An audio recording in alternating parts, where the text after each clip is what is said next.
Hello dears, मैं N K sir. आज मैं आप लोगों के लिए बहुत ही स्पेशल सीरीज़ लेकर के आया हूँ। इस सीरीज़ में हम लोग हर एक फिजिक्स का बड़ा से बड़ा टॉपिक को हम लोग बहुत ही आसान तरीके से एक स्टोरी के हेल्प से समझने वाले हैं।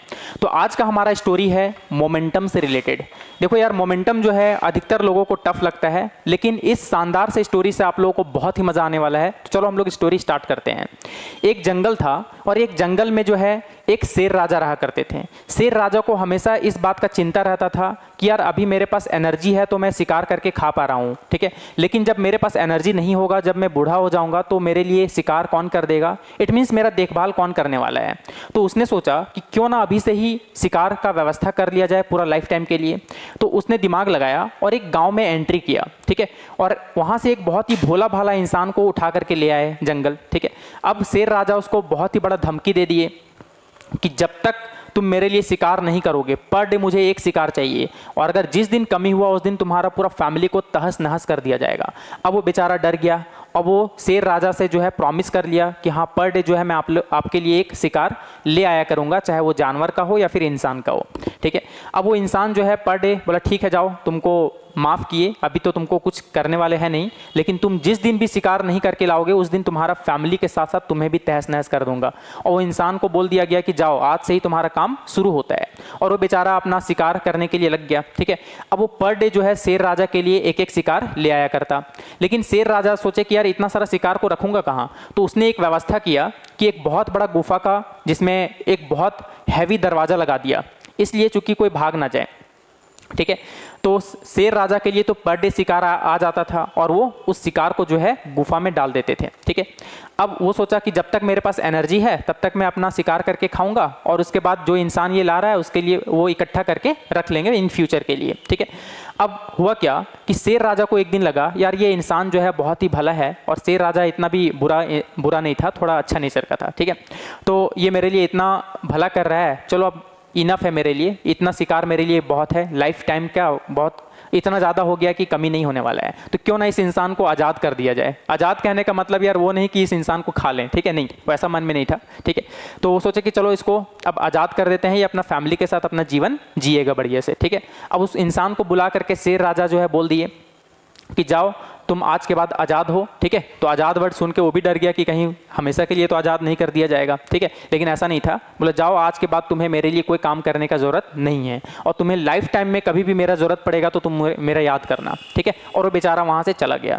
अब वो शेर राजा सोचा कि यार अभी मेरे पास तो एनर्जी है, ठीक है, तो क्यों ना अभी हम अपना शिकार करके खाएं, और जब ऐसा लगेगा कि जिस दिन मेरा तबीयत डल हो जाएगा उस दिन मैं इस शिकार को खाऊंगा। तो शेर राजा जो है 2 साल तक अपना एनर्जी से शिकार करते गए और वो खाते गए, और 2 साल तक जो है गुफा वाला जो शिकार था उसको टच भी नहीं किए थे, ठीक है। लेकिन एक दिन हुआ क्या कि उसका तबीयत थोड़ा ख़राब हो गया, तो वो सोचा कि चलो आज कहीं जाना नहीं है शिकार करना, आज इसी शिकार में से एक शिकार को निकाल करके खा लेंगे, ठीक है। तो जैसे ही वो दरवाज़ा खोलने का कोशिश किया, बट यार दरवाज़ा हिला भी नहीं। अब वो परेशान हो गया कि अब क्या करें, ठीक है। अब वो दिमाग लगाया कि अब इस दरवाज़ा को खोला कैसे जाए। तो उसके दिमाग में ये चीज़ आया कि कोई ना कोई तो काबिलियत होगा किसी में जो इस दरवाज़ा को खोल पाएगा। तो पूरा जंगल में जो है इस बात को फैला दिया गया, अनाउंस कर दिया गया कि जो भी इस दरवाजे को खोलेगा उसको बहुत बड़ा इनाम दिया जाएगा शेर की तरफ से, ठीक है। तो सभी लोग अपना अपना कैपेबिलिटी दिखाने के लिए आ गए। सबसे पहले आया मच्छर, ठीक है। अब मच्छर को देख के ही सभी लोग हंसने लगे कि यार ये मच्छर से क्या होने वाला है, इतना बड़ा बड़ा जानवर आए हुए हैं, इससे क्या होने वाला है। और मच्छर जो है बहुत ही स्पीड के साथ जो है दरवाजा से टकरा गया, बुम, बट दरवाजा टस से मस नहीं हुआ। बट आपको पता है मच्छर का क्या हाल हुआ होगा, उसका तो कचुम्बर हो गया। और पूरा का पूरा जो जंगल में जो देख रहे थे वो पूरा हंस रहे थे, ठीक है। अब शेर राजा भी वो चीज़ को देख रहे थे। शेर राजा के मुंह से एक ही बात निकला, भट बुड़बक, ऐसे ही मुंह उठा करके आ जाते हो, मोमेंटम वगैरह कुछ तो है नहीं तुम्हारे पास, ठीक है। अब दूसरा बार आता है हाथी।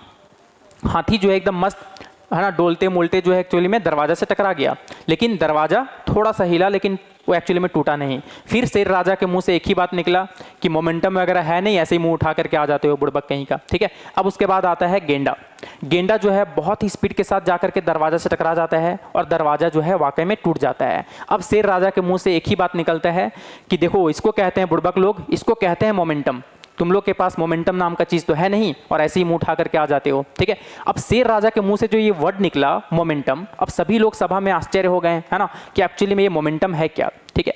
तो शेर राजा के थ्रू बोला चलो ठीक है, मेरे मुंह से मोमेंटम तो निकल गया, लेकिन हम तो पढ़े लिखे हैं नहीं, चलो एक बहुत ही पढ़ा लिखा इंसान को गांव से उठाया जाए। तो मेरे ही जैसा पढ़ा लिखा इंसान को लेकर के आए। अब मैं मोमेंटम के बारे में समझाया कि देखो, सबसे पहली बात, जो मच्छर आया था उसके पास मास बहुत कम था और वेलोसिटी तो अच्छा खासा था, स्पीड अच्छा खासा था, लेकिन फिर भी हम लोग बोल रहे हैं कि मोमेंटम कम है, इसका ना के बराबर है, ठीक है, क्योंकि मास उसके पास क्या था, कम था।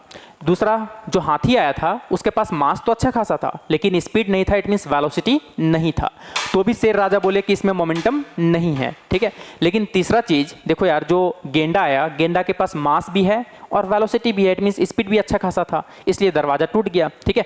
तो इसको कहते हैं मोमेंटम, शेर राजा के मुंह से यही निकला था। तो मोमेंटम में क्या होगा, मास और वेलोसिटी दोनों का प्रोडक्ट होगा। जिस बॉडी में मास और वेलोसिटी दोनों हो तो उसको बोलेंगे कि हाँ इसमें मोमेंटम है। लेकिन आप लोगों के लिए एक सवाल है, क्या मासलेस बॉडी का मोमेंटम हो सकता है या नहीं हो सकता है, ये आप लोग कमेंट सेक्शन में बताना, ठीक है। तो सिंपल सा बात है यार, मोमेंटम जो होता है वो होता है मास इनटू वेलोसिटी, इसको हम लोग p से रिप्रेजेंट करते हैं, ठीक है, ये एक वेक्टर क्वांटिटी होता है। लेकिन स्टूडेंट के लाइफ के लिए मोमेंटम पता है क्या होता है, जैसे बोलते हैं ना कि इस स्टूडेंट में मोमेंटम है, तो फिजिक्स से हट करके थोड़ा डिफाइन करते हैं यहाँ पर, ठीक है, कि जिस बच्चे में लेजीनेस कम हो, ठीक है, मतलब आलसपन कम दिखाए, ऐसा नहीं कि बेड पे बैठे हुए यार पढ़ेंगे वहाँ से किताब नहीं उठाया जा रहा है, तो बोलेंगे यार ये लेजीनेस है, इसमें मोमेंटम नाम का चीज़ है ही नहीं, ठीक है। और दूसरा चीज़, जो सेल्फ मोटिवेटेड हो, जितना ज़्यादा सेल्फ मोटिवेटेड होगा उतना ही ज़्यादा उसमें मोमेंटम होगा किसी भी चीज़ को करने के लिए। अब देखो यार, इसको बहुत सिंपल वे में समझ सकते हो मोमेंटम फिजिक्स वाला, ठीक है, कि फिजिक्स वाला जो मोमेंटम होता है ना, वो एक्चुअली में क्या होता है, जैसे लड़की लोग को देखे होंगे कि अगर वो लोग झापड़ मारती है ना, ऐसे करती है सिर्फ, है ना, ये हाथ मूव करता है और बोलती है यार तुमको चोट क्यों नहीं लगता है, तो यार मोमेंटम है ही नहीं उसमें, ठीक है। मोमेंटम के लिए लड़का लोग को मारने बोले, देखो हाथ पहले पीछे करेगा, एक झापड़ मारेगा कि पोस्टर बन जाएगा, ठीक है। तो मोमेंटम में मास और वेलोसिटी दोनों जरूरी होता है। तो उम्मीद करता हूं कि ये वीडियो आप लोगों को बहुत ही अच्छा लगा होगा, और अगर आप लोगों को ऐसा ही वीडियो चाहिए तो आप लोग कमेंट सेक्शन में कमेंट करें, और वीडियो अच्छा लगा तो आप लोग लाइक, शेयर और कमेंट करें। आज के लिए इतना ही, थैंक यू।